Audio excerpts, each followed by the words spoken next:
5 on Your Side at 10 starts now. Tonight, there's new compensation to help victims impacted by radioactive waste in our area. We're all here in one room because we've all been affected by this. So we're not alone. Why advocates say the payouts are long overdue. Storm chances increase a bit. Heat and humidity continue. I'll have the timing on both. The search for answers into a deadly helicopter crash continues. The 3 factors federal investigators are now focusing their investigation on. Plus, how a summit is discussing ways to improve racial equity in St. Louis. 11 years ago today, Michael Brown Jr. was killed in Ferguson by police. It was a case that gained national attention, highlighting, among other things, police brutality in America. Thanks for joining us, everyone, at 10. I'm Robert Townsend. New tonight, 5 on Your Side's Annie Krall visited the memorial and annual ball commemorating more than a decade of community-driven work inspired by the life and legacy of the 18-year-old Brown. We always got to show homage to what had happened. That's why all these pictures and different things are in place. A now permanent memorial at 2943 Canfield Drive in Ferguson is a place to remember Michael Brown Jr. Visitors bringing their children and coming all the way from Chicago happening to be in St. Louis on the fateful anniversary. But the crazy thing that, driving from Chicago to St. Louis, that's how long Mike laid on the ground, 4.5 hours. It's the same spot where Michael Brown Sr. vividly remembers his son being shot and killed by police on August 9th, 2014. Smoke's still heavy out there, I barely go out there. I go to the cemetery, but that's where everything happened at. But it wasn't just the teddy bears, the candles, or even the blue roses at the Michael Brown Jr. Memorial at this spot to remember what happened here. It was also the black ball on Saturday night, allowing for reflection and keeping the fight alive. His life is not about how he died, but how we choose to continue to live on in his honor. So that's what this is all about.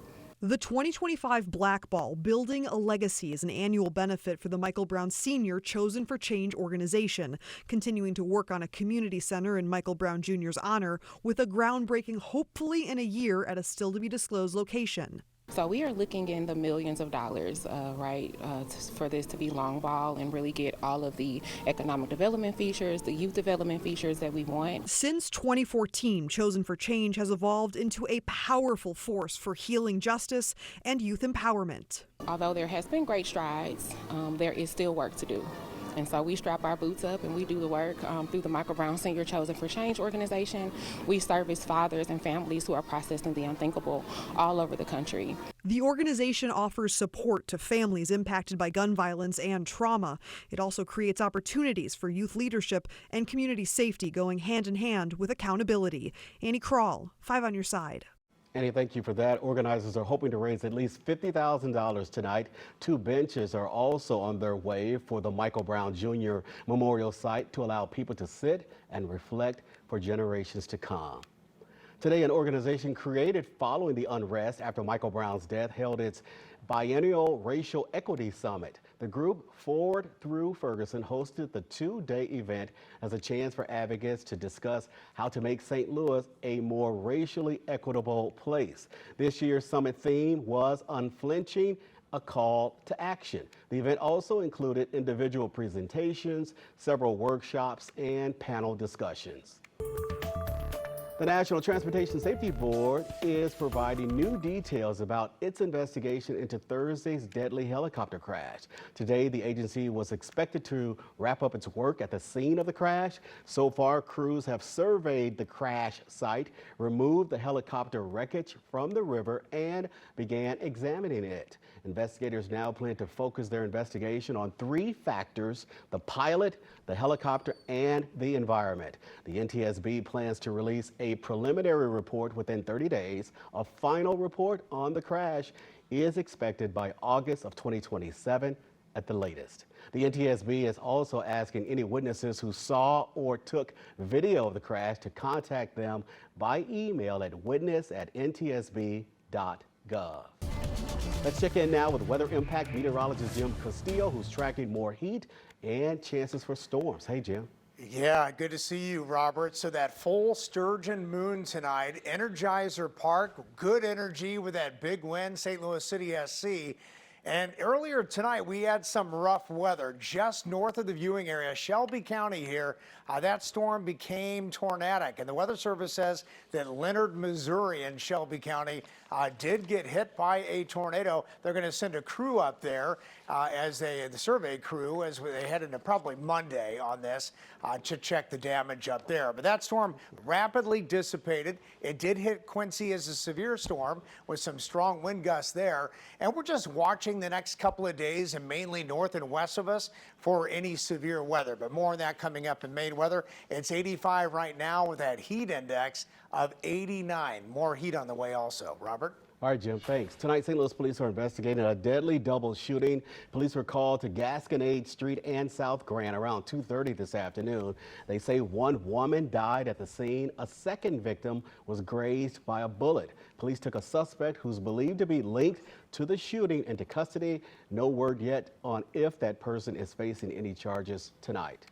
Right now, there's an urgent search to find a missing St. Louis woman. Police say 27-year-old Miranda Brown was last heard from on July 21st.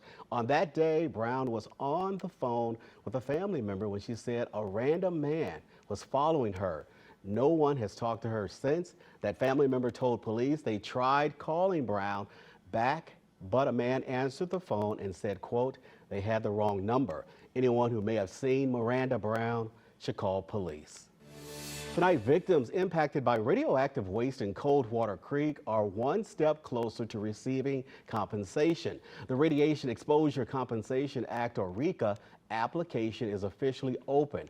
Now, while this is a major victory, 5 on Your Sight's Mercedes McKay shows us why for many, the fight is far from over.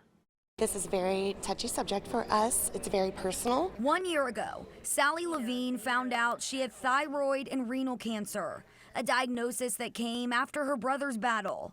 And at just 45 years old with no family history, Levine knew immediately where it came from. We lived in Spanish Lake, so I automatically thought that this has to be Coldwater Creek. Everyone at Saturday morning's town hall meeting had Levine's same story. State Representative Tricia Burns making sure victims knew what comes next now that RECA's passed. There's so many people across this region harmed and so many that won't even know it, and that acknowledgement and that awareness will absolutely save lives. 21 zip codes across St. Louis and St. Charles County are eligible for compensation due to radioactivity at the hands of the federal government. And for Representative Burns, she wanted to ensure the place she called home wasn't forgotten. There has been an incredible amount of downplaying of what's happened to people that went to Francis Howell that started with the Department of Energy. The parking lot was completely full here. It even had to go into overflow at the St. Charles City County Library, and we were told when the town hall started at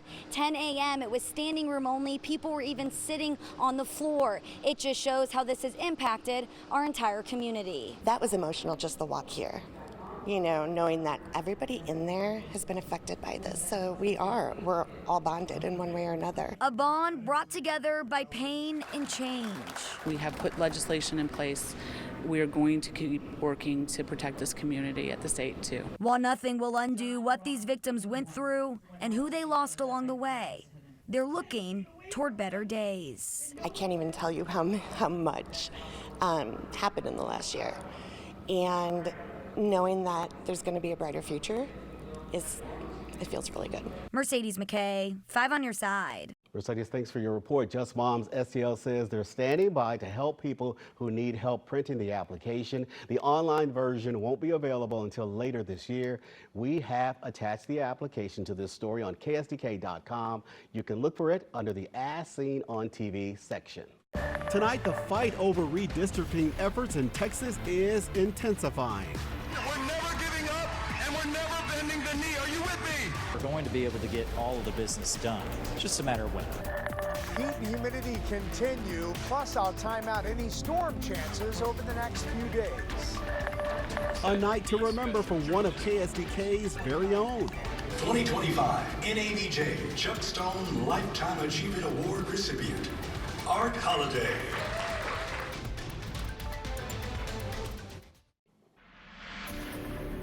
Tonight, protesters showed up at a rally in Texas to speak out against Republican efforts to redraw the congressional map in the Lone Star State. Now, this comes as the officials are telling us they're ramping up a legal battle against the Democrats who fled Texas to try and block that effort. NBC's Ryan Chandler reports from Austin. Tonight, the fight to redraw the political map in Texas is escalating. We're never giving up, and we're never bending the knee. Are you with me? With a rally against the state's redistricting push and 4 Democrats who fled the state to stop it. We can't do it without you. I know your hearts are with us. Texas Democrats on the run, appearing virtually as they try to block their Republican colleagues from creating 5 new GOP congressional seats. Former Congressman Beto O'Rourke defending his political action group's effort to foot the bill. And slamming Attorney General Ken Paxton after he won a decision to halt them from helping to fund Democrats' expenses. He tried to stop us from raising money to support these Democrats in the fight. He lost. In a new filing, Paxton is asking a California court for the authority to execute civil arrest warrants for Democrats who've left the state. Some appeared alongside Governor Gavin Newsom Friday. He announced California will put a retaliatory redistricting map on the ballot this November. We'll pick up 5 seats with the consent of the people, and that's the difference between the approach we're taking and the approach they're taking. 3 Texas House sources tell NBC News those Democrats have already left California. We're going to be able to get all of the business done. It's just a matter of when. That's it. The chairman of the Texas House Redistricting Committee argues it's not about advantage, it's about balance. Are you concerned about the promised retaliation from Democratic states if we pass these maps? Retaliation, they did it first to begin with. That was NBC's Ryan Chandler reporting. Meanwhile, a push to redraw district lines in Missouri is also gaining traction. Here's a look at Missouri's 8 congressional districts. The 5th has been represented by a Democrat for more than 20 years now. Now, some Republicans want the district to include more rural counties, which may sway its votes. Missouri Democrats call the plan unconstitutional. The Missouri Constitution does not allow for redistricting unless there's an immediate census, and that has not happened. Don't think that the buck stops here. We've seen what's been going on in Texas, and I see this continuing throughout the rest of the country. This week at the Missouri State Fair, Governor Mike Kehoe confirmed he would support an effort to redraw the state's congressional lines. Right now, it's still unclear if or when the governor might actually call that special session. Coming up, recognizing an icon, the new award honoring the life and legacy of 5 on Your Side's Art Holiday. Right now, we want to take a moment to congratulate KSDK's very own Art Holiday. Tonight, Art was presented the Chuck Stone Lifetime Achievement Award at the National Association of Black Journalists Convention in Cleveland. The award recognizes the contributions of journalists with at least 15 years of experience. Now, during his acceptance speech, Art spoke about the many decades he spent reporting for his hometown of St. Louis. Everyone in this room has career dreams. I wanted to work in a top 10 market or do network sports, but I am grateful that I had a 46-year run at my hometown TV station in St. Louis, where my late parents, Austin and Cleo, couldn't have been more proud. And as far as tonight, the Chuck Stone Career Achievement Award, what a thrill to get the phone call. What an unexpected honor to close out my career, because I'm 3 weeks from retiring. We'll probably hold on to him a little longer than that. Congratulations, Art. We want to, of course, celebrate you. Your entire family here at Channel 5 is so proud of you. You know, Jim, I remember growing up watching him doing sports. He inspired me to go into the business. No, I know, me too. And Art, congratulations. And it's an honor to work with a legend, a true legend here in St. Louis.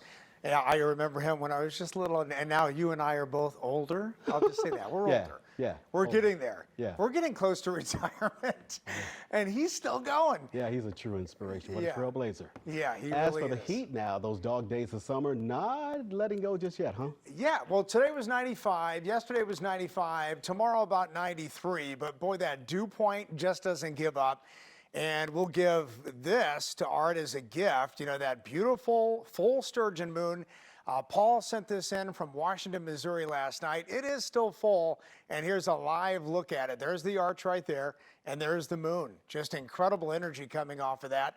The Perseid meteor shower, too. You know, it's the 9th today, but it peaks August 11th and 12th. Best viewing, midnight to dawn, and of course, we're fighting that bright moonlight, plus some clouds that have moved in from showers and storms that were just to our north today. But this area of high pressure in the upper levels of the atmosphere that started to really bring in that heat over the past couple of days is beginning to weaken. And all that green that you see here, those are flood watches for the potential of flash flooding just to our north.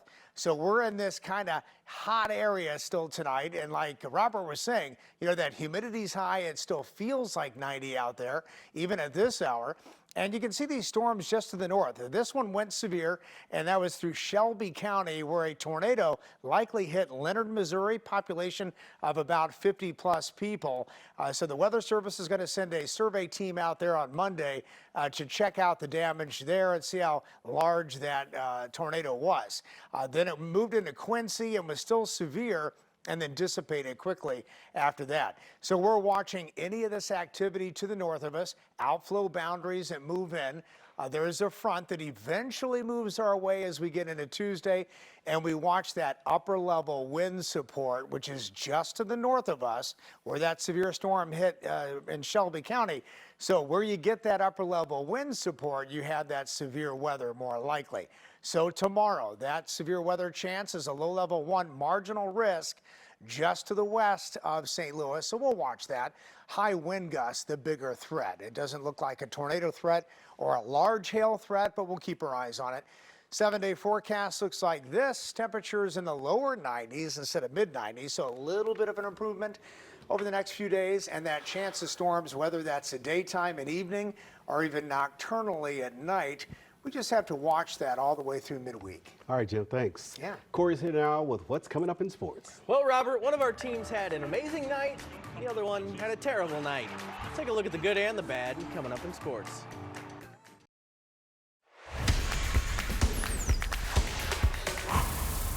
They say in baseball, momentum is only as good as that day's starting pitcher. It's often correct. The Cardinals opened their series against the Cubs in style last night, but tonight was a much different story. Andre Palante got the ball trying to follow up Michael McGreevy's gem last time out. Rough start though, 1-0 Cubs when Carson Kelly sends this to right. Now, watch carefully. The throw comes back in. It's actually going to go through Wilson Contreras, who doesn't know where it is. Run scores, 2-0 Cubs. That play about summed this game up. Second inning, Mike Bush reads the news, and Michael Bush kills the Cardinals. A 3-run shot for Bush at Bush. Cubs up 5-0. 6 earned runs in an inning and 2/3 for Palante tonight. Cubs kept pouring it on. Matt Shaw tees off on Ryan Fernandez in the 5th. That made it 9-0. Yep, the young ump has the home run signal down. Cards did avoid the shutout, but they dropped game 2 to Chicago 9-1. 2 local products taking on City SC tonight with Nashville. Keeper Joe Willis from Chaminade and defender Jack Mayer from Althoff. City came ready to score tonight, 23rd minute. Look at this impossible angle. Haziel Orozco scores some. We're going to take another look at it. Oh my goodness, what a goal. 1-0 City. Later, 39th minute, the classic duo, Leuven to Klaus. That's another goal for City. Klaus's 8th of the season. And guess what? They weren't done. For good measure, Sang-Bin Jeong heads in his first goal in a City uniform as St. Louis beats Nashville 3-1. What a performance. But today, the difference is we put ourselves in a position of such a controlled moment with 3-0 that even when it doesn't go our way, we can still come away with 3 points. I was very happy tonight. We scored 3 goals, but I thought the defensive performance was also phenomenal from these guys, and that's an area we've been spending time on, so that was happy to see. It was banner-raising day at the Beal Center in Chesterfield. Bradley Beal Elite raised their U17 Peach Jam Championship to the rafters, and the man himself was in the building. The Clippers guard knows what talent looks like in St. Louis basketball, and this championship group is one of his best teams ever. This group is unbelievable. They won it at the 16U level, and to repeat it at 17U level is not only one extremely hard and tough and arduous, but they did it with the same group and with less guys. They did it. We won with 7 people. Across the river, another pro hooper held his basketball camp and back-to-school drive. Belleville West state champ, former Gonzaga star and current G League guard Malachi Smith was back at his old stomping grounds today. Smith also made sure every kid who attended his camp got a backpack for the school year. Here's what he hopes the kids took away from the camp. I hope these kids see like the importance of like hard work, but also the importance that like, you know, what a sport can do for you. A sport can give you a platform. Sport can give you access to a lot of different things to make this happen. So I feel like I use my platform and the things I have access to make this happen and inspire them. Tomorrow night on Sports Plus, you'll see my sit down with Illinois head football coach Brett Bielema. It's perhaps the most anticipated Illini season in recent memory, and the buzz is real in Champaign. Bielema's entering his 5th year leading Illinois. Took a bit, but he's built them into a team getting national attention. The recent success has caught the eye of some St. Louis area recruits as well. That's also part of Bielema's plan. You know, we have 2 offensive starters from East St. Louis. The guys start right by each other. You know, so 2 Illinois guys. JoJo Hayden, another guy from East St. Louis, is a very valuable role player for us. We just signed Carson Boyd, who has really been an impressive guy in fall camp. So we're bringing in some more. I know there's a couple I can't talk about, but we've really targeted that area. Congrats to Wildwood native and Lafayette High School grad Brooke Bierman. She won her match today at the U.S. Women's Amateur in 19 holes and will advance to the finals tomorrow. Her dad was her caddy today, so it's a family affair. Good luck to Brooke and her dad tomorrow. For sure. A lot of memories being made. That's cool. Nice to see she's already making a name for herself, Corey. Absolutely. And that's 5 Your Side at 10. Saturday Night Live, of course, is next. Start your day with Today in St. Louis, beginning at 6 a.m. Have a great tomorrow, everybody.